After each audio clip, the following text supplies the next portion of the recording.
Good evening दोस्तों, कैसे हैं आप सभी लोग। आशा करता हूँ कि सभी आप लोग बढ़िया होंगे और स्वागत है आपका शून्य से शिखर इस श्रृंखला में। तो मैं कन्हैया पांडे, कैमरामैन मुकुल अवस्थी के साथ आपका फिर से स्वागत करता हूँ और इस गौरव क्लासेस को आप बढ़ाइए और हम लोग फिर से आपके सेवा में हाजिर हैं। चलिए, इससे पहले हमने आपको बताया था कि जो भारत का बेसिक परिचय था और तमाम चीजें हमने उस पर बात की थी।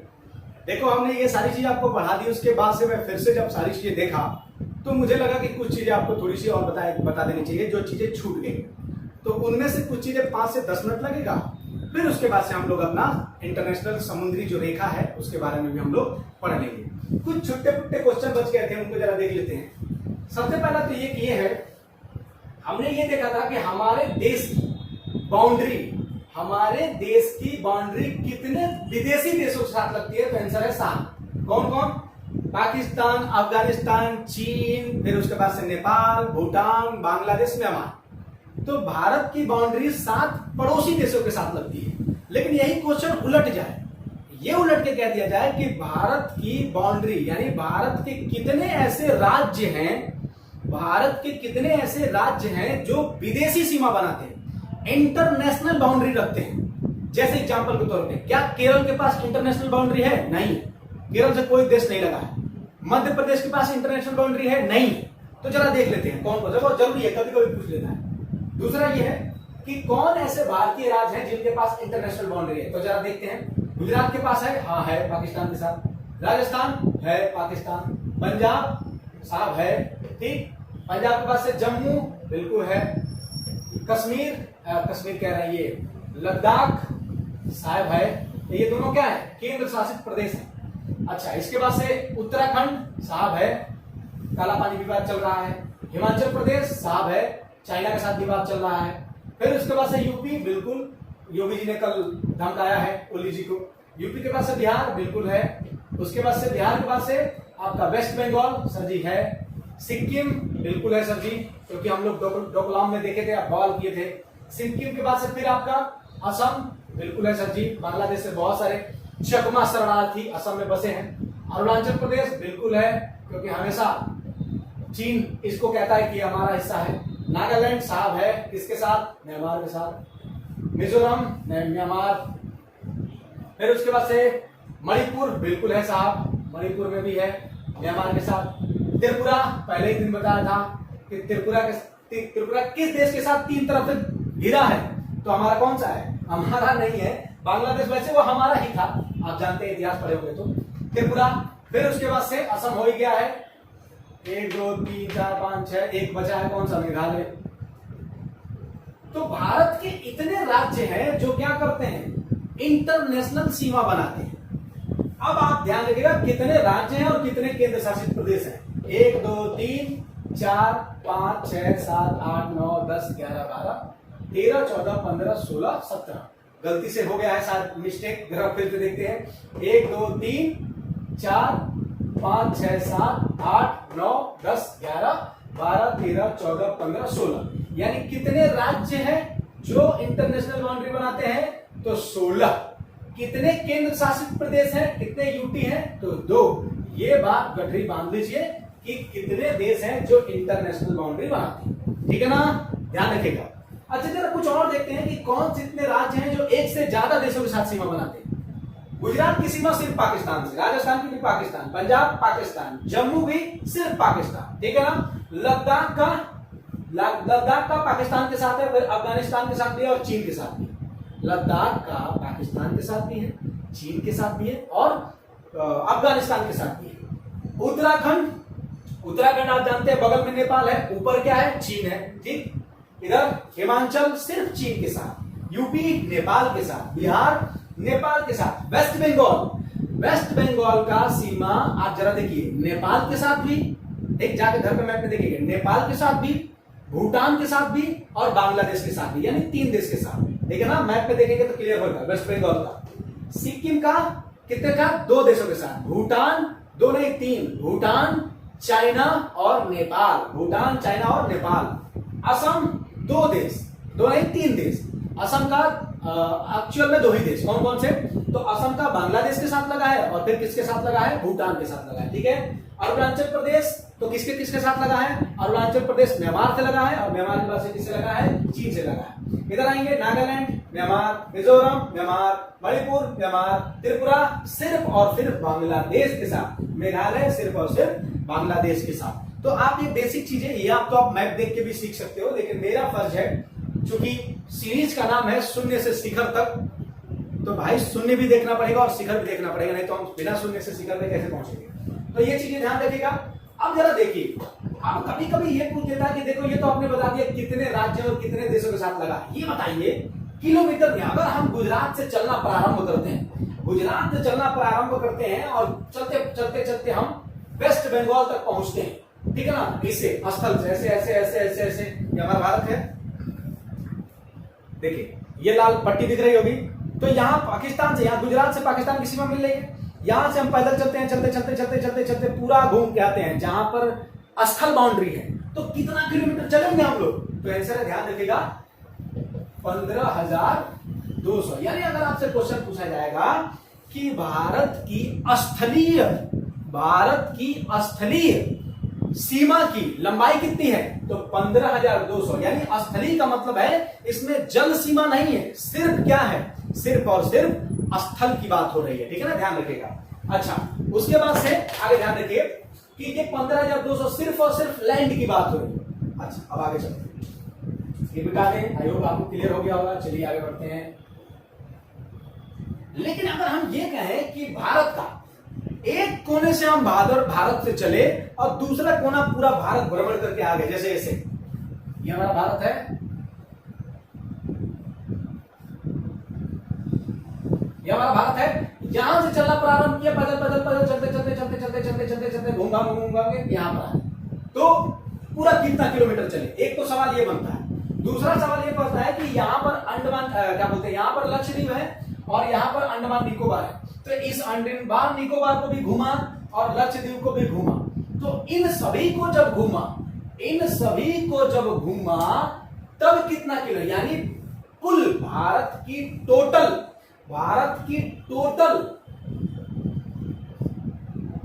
बाउंड्री की लंबाई कितनी है, टोटल बाउंड्री की लंबाई है 22,714। टोटल बाउंड्री की लंबाई है 22,714। सिर्फ लैंड का कितना है, यानी स्थल का कितना है, 15,200। ठीक है, अच्छा, तो जब 15,200 हो गया है, अच्छा, तो अब जरा इसको 22,714 में से 15,200 घटाओगे तो वाटर वाला बचेगा, वाटर की, अब वाटर कितना बचेगा, 75, 16, ठीक है ना, देख लेना, थोड़ा 1-2 किलोमीटर इधर उधर हो सकता है, कोई बड़ी बात नहीं है। यानी अब देखो यहां से गुजरात से भारत की जलीय सीमा लगती है, ये जलीय सीमा, ये भारत से लेके बांग्लादेश, यानी गुजरात से लेके बांग्लादेश तक भारत की क्या है, जलीय सीमा है।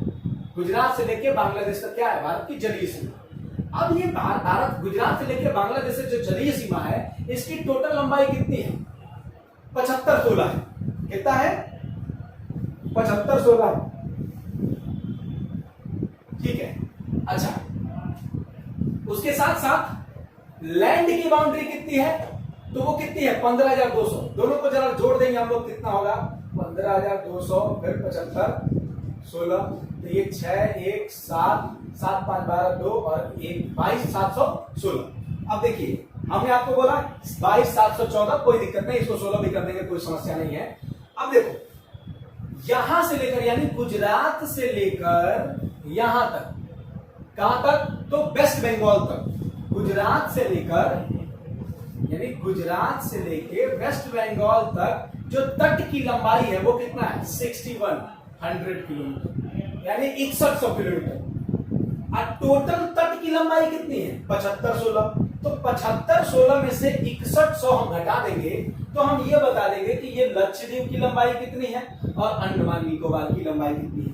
आपको क्या जानना है, अगर आपको कुछ नहीं आया तो रट्टा मारो जिंदाबाद। क्या जिंदाबाद, कि साहब पूरे भारत की बाउंड्री की लंबाई, जिसमें अंडमान निकोबार से लेके पूरा जल से लेके थल, पूरा स्थल, पूरा भारत की लंबाई कितना किलोमीटर है, तो साहब 22,716। या फिर 14 भी आए तो भी कोई दिक्कत नहीं। फिर आपसे पूछा जाए कि साहब यहां से लेकर यानी भारत की स्थल बाउंड्री की लंबाई कितनी है, तो आप कहोगे साहब 15,200। 15,200। फिर आपसे पूछा जाए कि साहब बता दीजिए भारत में जलीय सीमा कितनी लंबाई, भारत की जलीय सीमा की लंबाई कितनी है, तो आप कहोगे साहब 75,16। जलीय सीमा की लंबाई कितनी है, 75,16। तो इतनी चीजें आपको ध्यान रखना है और पूरा कंप्लीट कितना है 22,17 यानी टोटल 22,716, स्थल की 15,200 और जल की 75,16। ये ध्यान रखिएगा। आगे बढ़ते। अब देखिए एक सवाल यहां पे बनता है कि सर जी इतना बता दिए तो अब ये भी बता दीजिए कि भारत के कितने ऐसे राज्य हैं जो जलीय सीमा बनाते हैं। फिर हम लोग अपने इंटरनेशनल उस बाउंड्री पे जाएंगे किसमें। अब देखो यहां पर है गुजरात, ठीक है ना, और यहां पर है वेस्ट बंगाल। जाहिर सी बात है यही सारे राज्य क्या है, जल के साथ लगे हैं। इधर बंगाल की खाड़ी, अरब सागर और नीचे हिंद महासागर। गुजरात के बाद से आपको यहां पर मिलेगा महाराष्ट्र, महाराष्ट्र के बाद से आपको मिलेगा यहां पर गोवा, गोवा के बाद से आपको मिलेगा कर्नाटक, यहां पर मिलेगा आपको केरला, केरला के बाद से आपको यहां पर मिलेगा तमिलनाडु, तमिलनाडु के बाद से आपको मिलेगा आंध्र प्रदेश, आंध्र प्रदेश के बाद से आपको मिलेगा उड़ीसा और उड़ीसा के बाद से आपको मिलेगा वेस्ट बंगाल। जरा काउंट करके बताओ कि कितने ऐसे राज्य हैं जिसके साथ भारत की तटीय सीमा है, जरा बता दो। हाँ बताइए कितना है, तो देखिए जरा काउंट करते हैं इधर से 1 2 3 4 5 6 7 8 9 यानी टोटल ये तट है, इसको हम कोस्टल कहते हैं। कोस्टल जहां पर मुख्य लैंड खत्म हो जाए, मुख्य स्थल खत्म हो जाए, मुख्य भूमि खत्म हो जाए और समुद्र शुरू हो जाए, उसे हम क्या बोलते हैं, तट बोलते हैं। तट जैसे गंगा किनारे जाते हैं आप लोग, गंगा बैराज कानपुर में बहुत फेमस है, तो गंगा बैराज क्या है, तो आप किनारा बैठोगे गंगा के तट पर बैठे, ध्यान रखिए, ठीक है। तो आइए बढ़ते हैं।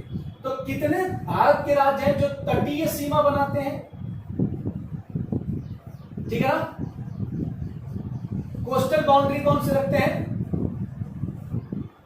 तो कोस्टल बाउंड्री रखने वाले राज्यों की सीमा कितनी है, तो टोटल है 9 राज्य। 9 राज्य हैं जो क्या रखते हैं, कोस्टल बाउंड्री रखते हैं। और इनकी लंबाई कितनी थी, हम पहले ही बता दें 6100, ठीक है ना। यहां से लेकर यहां तक चलेंगे तो कितना किलोमीटर चलेंगे, 6100।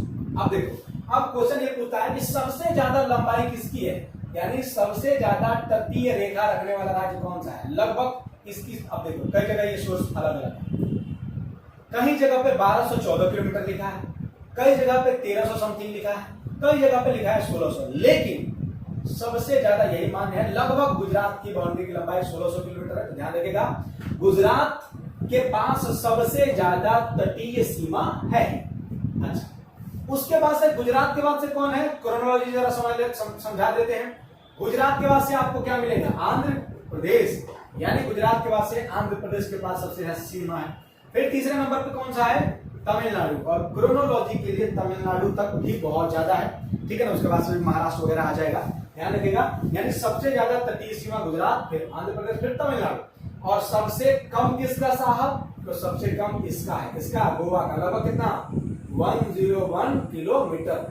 तो ध्यान रखिएगा भारत की तटीय सीमा की सबसे ज्यादा लंबाई गुजरात के पास है, फिर आंध्र प्रदेश के पास, फिर तमिलनाडु, और उसके साथ साथ सबसे कम लंबाई किसके पास है, तो गोवा के पास है, ठीक है ना। ये चीजें ध्यान रखिएगा। कुछ छुट्टी चीजें और हैं जो पिछले लेक्चर में आपको बताना चाहिए था। क्या, कर्क रेखा की सबसे ज्यादा लंबाई किस राज्य में है, मध्य प्रदेश में, आप सभी जानते हैं, ठीक है ना। रांची किसकी कैपिटल है, झारखंड की। उसके साथ साथ मध्य प्रदेश की कैपिटल क्या है, भोपाल, ठीक है ना। उसके साथ साथ गुजरात की गांधीनगर। ये तीनों जो स्थान है, तीनों जो शहर हैं, वो कर्क रेखा के सबसे समीप वाले क्या है, शहर है, ध्यान रखना, ठीक है ना। बहुत ज्यादा पूछा जाता है। फिर सूर्य जो होता है वो कर्क रेखा पर कब 90 डिग्री का एंगल बनाता है, कब लंबवत चमकता है, तो ध्यान रखिएगा कब, 21 जून को। और 21 जून को हम क्या मनाते हैं, योगा दिवस, इंटरनेशनल योगा डे, ठीक है ना। कब से मनाया जाना शुरू किया गया, 2014 की 15, कमेंट बॉक्स में बताना, ठीक है ना। तो ये चीजें आप ध्यान रखिएगा, ये चीजें हमको पहले ही बता देनी चाहिए थी, लेकिन चूंकि जानते ही हैं, कोई बात नहीं, देरा दुरुस्त है, काम तो हो गया।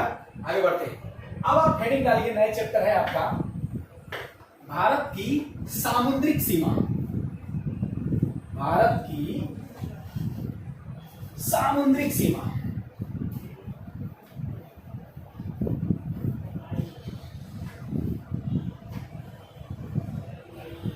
भारत की सामुद्रिक सीमा। आइए समझते हैं। देखो एक संधि है, ट्रीटी हम जिसको बोलते हैं, उसका नाम है अनक्लोज।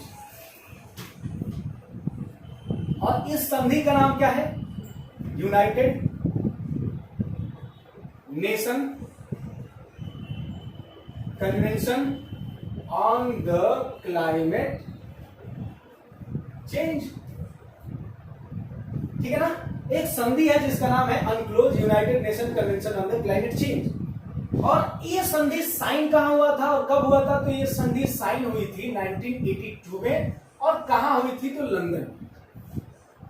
तो पूरे विश्व के तमाम देश के प्रतिनिधि यहां पर आए थे और उन सभी ने मिलकर कहा कि देखो पूरे दुनिया में जो समुद्र है, उन समुद्र को हमको कैसे क्या करना है? डील करना है। कैसे दो देशों के बीच में जो जल राशि है, जो समुद्र है, उसको हम कैसे क्या करेंगे? आपस में बांटेंगे। तो इसी के बीच में इन सब में क्या हुआ? एक संधि हुई। आप देखते हैं कि हमेशा आए दिन साउथ चाइना सी में चाइना, वियतनाम, उसके साथ साथ जितने भी कंट्री हैं आसपास के, फिलीपींस वगैरह, उन सब के बीच में कॉन्फ्लिक्ट रहता है कि ये मेरी सीमा है, ये मेरी सीमा है। चाइना कहता है जापान से, सबसे। तो इसके वजह से बहुत सारी समस्याएं होती है। तो इस ट्रीटी में उस समस्या को क्या किया गया था? सॉल्व करने की कोशिश की गई थी। इस ट्रीटी में इस अनक्लोज ने 3 बातें कही थी। 3 बात, यानी इसने बोला था कि देखो किसी भी समुद्र पर किसी भी देश का 3 टाइप का अधिकार होता है। ठीक है ना? एक होता है प्रादेशिक सीमा, प्रादेशिक सीमा, इसको हम बोलते हैं टेरिटोरियल लाइन, टेरिटोरियल लाइन, प्रादेशिक सीमा। फिर एक सीमा होती है कंटीजियस लाइन, कंटीजियस लाइन। ठीक है ना? अगर आपको असुविधा न हो तो इसको हम मिटा दें, क्योंकि मुझे चाहिए। ठीक है ना? आप लिख चुके होंगे, ध्यान रखिए। और तीसरी जो लाइन थी, तीसरी थी, वो था एक्सक्लूसिव इकोनॉमिक जोन।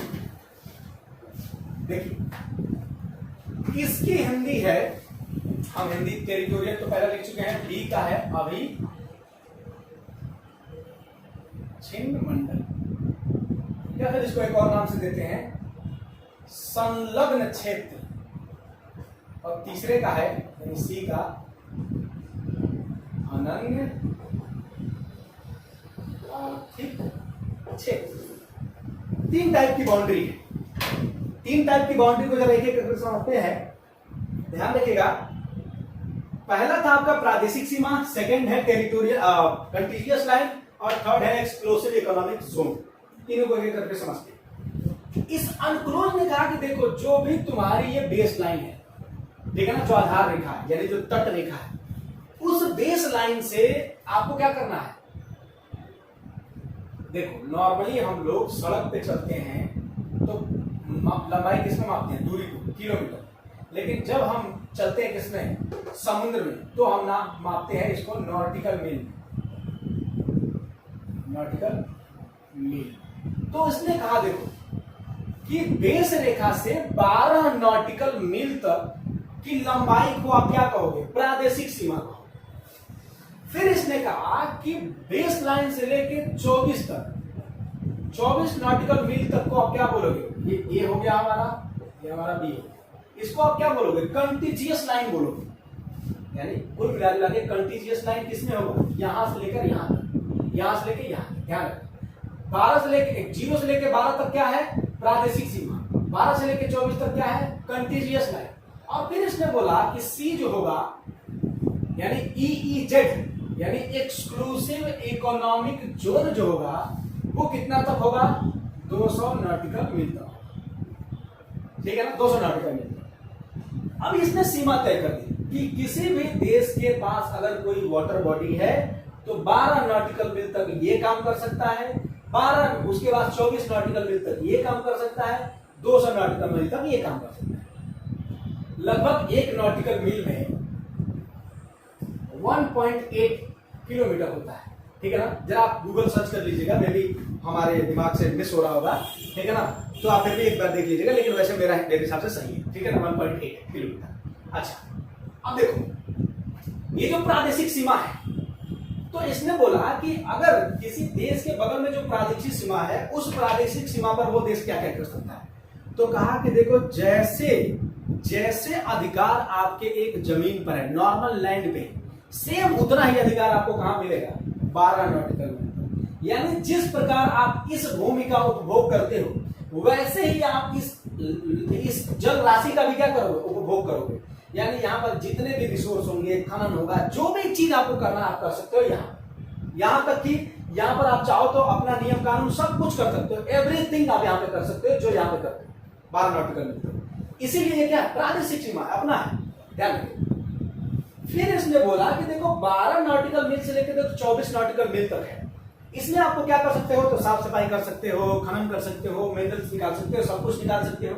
यहाँ तक कि अगर कोई देश से अगर आप कोई मान लीजिए कोई व्यक्ति है यहाँ से मर्डर करके भाग के इसमें आ जाता है, पकड़ा जाता है, तो आपके देश पर इसकी ये जो व्यक्ति इसमें पकड़ा गया है, तो आपके देश का जो कानून होगा इस पे लागू होगा। मान लीजिए कोई विदेश का व्यक्ति है, ठीक है ना, वो मर्डर करके यहाँ तक आ गया। अब यहाँ तक आ गया और यहाँ से जिस देश से मर्डर करके आया वो भी देश यहाँ पर आ गया और भारत भी यहाँ पर आ गया। तो यहाँ पर किसका अधिकार होगा, उस व्यक्ति पर किसका अधिकार होगा, भारत का, ठीक है ना, क्योंकि ये क्षेत्र किसके पास है, भारत का। तो यहाँ पर जितने भी भारत का कानून है वो सब यहाँ पर लागू होगा, ध्यान रखिए। अच्छा, एक क्वेश्चन इसमें बहुत पूछता है कि टैक्स वसूलने का अधिकार कहां तक है। जैसे मान लीजिए कोई विदेशी जहाज है, ये जहाज है, थोड़ा मानते हैं गरीब जहाज, लेकिन जहाज है, ये जहाज ऐसे चमक के आगे आ रहा, ठीक, कहा कि देखो मैं जाऊंगा यहाँ तक और यहाँ से घूम के आ रहा है, मजा नहीं आया, मुझे जाना ही नहीं है इंडिया में तो बड़ा फूटते हैं सर, नहीं जाए। तो क्या भारत सरकार इससे टैक्स लेगी, तो आप कहोगे साहब नहीं लेगी, क्योंकि ये तो अंदर ही नहीं गया। फिर इस जहाज में थोड़ी हिम्मत का, चलो कोई बात नहीं, तो थप्पड़ मार खा ही लेंगे, चल लेंगे, जो सह लेगा कोई बात नहीं। ये आया और इसमें से आके गुजर गया यहाँ, यानी ये एक्सक्लूसिव इकोनॉमिक जोन में आ गया। तो क्या आप इससे टैक्स लोगे, फिर से आंसर है नहीं, यहाँ पर आप टैक्स नहीं ले सकते, क्योंकि अनक्लोज कहता है कि 200 नॉटिकल मील तक आप टैक्स नहीं ले सकते। अच्छा, तो बड़ा दुख की बात है, टैक्स हम कहां लेंगे। अब इसके बाद से अगर फिर से इसने और हिम्मत कराई और हिम्मत कर करके ये 24 नॉटिकल मील के अंतर्गत आ गया, तो जैसे ही यहां पर आएगा, यहां पर खड़े होंगे भारत के मामा। भारत के मामा मतलब जो भी विदेशी आ रहा, वहां पर पुलिस वाले बैठे होंगे कि साहब आओ, अब तुम हमें आयात कर दो, यानी जहां से आ रहे हो उसका एक टैक्स दो। यानी क्वेश्चन ये पूछता है कि टैक्स वसूलने का अधिकार कहां तक होता है, तो 24 नॉटिकल मील तक होता है। इसी प्रकार किसी भी देश का समुद्र पर मैक्सिमम अधिकार कितना तक होता है, तो मैक्सिमम अधिकार होता है 200 नॉटिकल मील तक। 200 नॉटिकल मील के बाद से उस देश पर उसका अधिकार नहीं होता है। और इस 200 नॉटिकल मील के बाद का जो समुद्र होता है, इसको हम बोलते हैं ओपन सी या फिर खुला समुद्र। और इस खुले समुद्र पर पूरी दुनिया का अधिकार होता है, जो भी दुनिया चाहे वो यहाँ पर आके मिनरल खोज सकती है, कुछ भी कर सकती है। तो ध्यान रखिएगा, किसी भी देश का समुद्र पर मैक्सिमम अधिकार 200 नॉटिकल मील तक होता है, ठीक है ना। और 200 नॉटिकल मील के बाद से खुला समुद्र शुरू हो जाता है, जिस पर सभी देशों का अधिकार होता है। तो ये पूरा आपका स्नैपशॉट हुआ हमारे भारत के समुद्रिक सीमा पर। अगर कुछ नहीं आया तो रट्टा मारो जिंदाबाद। क्या रट्टा मारना है, रट्टा मारना है कि देखो साहब हमें कुछ नहीं पता, पर इतना पता है कि समुद्र से रिलेटेड एक संधि हुई थी। कहां हुई थी, लंदन में। कब हुई थी, 1982। नाम क्या था उस संधि का, अनक्लोज। फुल फॉर्म बता दीजिए, United Nation Convention on the climate, United Nation Convention on the, देखो मुझे जो बोल रहा है यहाँ अनक्लोज, हाँ United Nation Convention on the law of sea, ठीक है ना। एक और है संस्था ऐसे है, UNFCCC। तो UNFCCC की बहुत याद आ जाती है, कहीं पे भी क्लाइमेट की बात होती है तो वही याद आ जाता है, United Nation Framework Convention on the climate change. तो यहाँ पर क्या है, अनक्लोज है, United Nation Convention on the law of sea, ठीक है ना। उसके बाद से फिर आप कहोगे कि इसने अनक्लोज ने 3 नियम दिए। क्या नियम दिए, कहा कि देखो कोई भी देश है अगर उसके पास समुद्र है तो 3 प्रकार की सीमा होगी। एक होगा प्रादेशिक सीमा यानी टेरिटोरियल लाइन, एक होगा अविच्छिन्न मंडल जिसको हम संलग्न क्षेत्र भी कहते हैं, जिसको हम इंग्लिश में कंटीजियस लाइन कहते हैं। तीसरा होगा अनन्य आर्थिक क्षेत्र यानी एक्सक्लूसिव इकोनॉमिक जोन। ठीक, हम समुद्र में लंबाई यानी दूरी को किस में मापते हैं? नॉटिकल मील में। 1 नॉटिकल मील बराबर कितना किलोमीटर? लगभग 1.8 किलोमीटर। ठीक है ना। बेस रेखा से 12 नॉटिकल मील तक जो होता है वो प्रादेशिक सीमा होता है। 12 से 24 तक होता है कंटीजियस यानी अविच्छिन्न मंडल होता है। 24 से 200 नॉटिकल मील तक क्या होता है? तो अनन्य आर्थिक क्षेत्र होता है। अच्छा, 12 तक क्या कर सकते हैं? तो जितना अधिकार हमारे मुख्य भूमि पर है उतना अधिकार 12 तक है। 24 तक क्या कर सकते हैं? हम टैक्स ले सकते हैं। अब जब 24 तक ले सकते हैं तो 12 तक भी ले सकते हैं ना, ध्यान रखिए। 24 तक हम टैक्स ले सकते हैं, साफ सफाई, वहां पर मिनरल जो भी एक्सप्लॉयटेशन करना है सब कुछ हम कर सकते हैं। वहां पर कोई भी खनन से लेके कुछ भी मिनरल निकला वो सारा चीज हम वहां से निकाल सकते हैं। ठीक है। उसके बाद से 200 तक यानी किसी भी देश का मैक्सिमम समुद्र पर अधिकार कितना हो सकता है? 200 नॉटिकल मील तक। ठीक है ना। अच्छा, 200 नॉटिकल मील के बाद से क्या होता है? तो खुला समुद्र होता है जिस पर पूरे विश्व का अधिकार होता है। एक पॉइंट और ध्यान रखिएगा, मान लीजिएगा ऐसा है भी, यहीं पर भारत क्या है? भारत के नीचे ही तो क्या है? यहाँ पर श्रीलंका है। अब यहाँ पर 200 नॉटिकल मील का फार्मूला फॉलो हो पाएगा क्या? नहीं हो पाएगा। तो जब 200 नॉटिकल मील का फार्मूला फॉलो नहीं हो पाएगा तो यहां अनक्लोज कहता है कि जब ये वाला फार्मूला ना लागू हो तो दो देश के बीच में जितनी भी समुद्री सीमा है उस सीमा को हम क्या कर लेंगे? 50-50 यानी आधा आधा बांट लेंगे। ठीक है ना। तो इस प्रकार आप समझ लीजिए कि साउथ चाइना सी जो टेरिटोरियल जो भी समस्याएं हैं वहां पे एक्चुअल में चाइना को करना क्या चाहिए कि जो भी उनके पड़ोसी देश हैं उन सभी पड़ोसी देश में आधा आधा क्या कर दे? वो बांट दे। लेकिन वो ऐसा करता नहीं है, दबंगई करता है। तो डोनाल्ड ट्रंप भी हमारे कम थोड़ी ना, वो भी धमकाते रहते हैं उनको। तो बस ये हमारा चैप्टर खत्म हो गया और हमने बहुत अच्छे से सभी चैप्टर को 2 चैप्टर हमने अपने ज्योग्राफी में खत्म कर लिए। इसके बाद से जो चैप्टर होगा हमारा होगा भारत की चट्टानों के बारे में। ठीक है ना।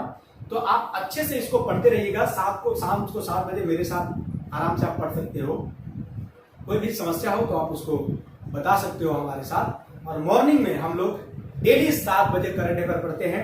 मैं बार बार आपसे कहता हूं कि मॉर्निंग में जगने की कोशिश करो। ठीक है ना। नहीं तो मम्मी पापा से कहलवा के डंडा पिटवाएंगे, फिर तुम लोग उठोगे, नहीं तो ऐसे मजा नहीं आएगा। मॉर्निंग में उठने की जरूर कोशिश कीजिए। ठीक है ना। बहुत बहुत धन्यवाद आपका। अपना और अपने परिवार के सभी लोगों का ख्याल रखिए, माता पिता की सेवा करिए, उनकी इज्जत कीजिए और बहुत बहुत धन्यवाद। खुश रहिए और सेहत करते रहिए। ठीक है ना। तो बहुत बहुत धन्यवाद। जय हिंद, जय भारत।